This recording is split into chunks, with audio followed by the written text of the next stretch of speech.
תראו.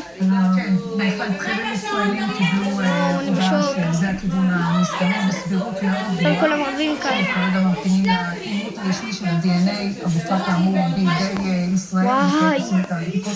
טנקים, מלחמות. להקדים את המאוחר. זה נוח, כולם חושבים שהוא מת. יותר מזה, חלק מהם זומנו ממש ברגעים אלה לשיחות ביטחוניות אצל ראש הממשלה נתניהו. זה עדיין לא כינוס קבינט, אבל שרים תקלו את הפינוקים עכשיו עושים לנו. ההפרות הדרמטיות שיכולות להיות לאירוע מהסוג הזה.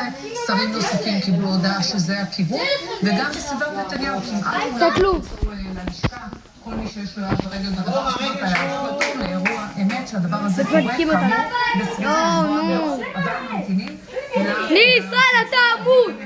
על מה של האירוע הזה יש השלכות לא רק בגזרה העזתית.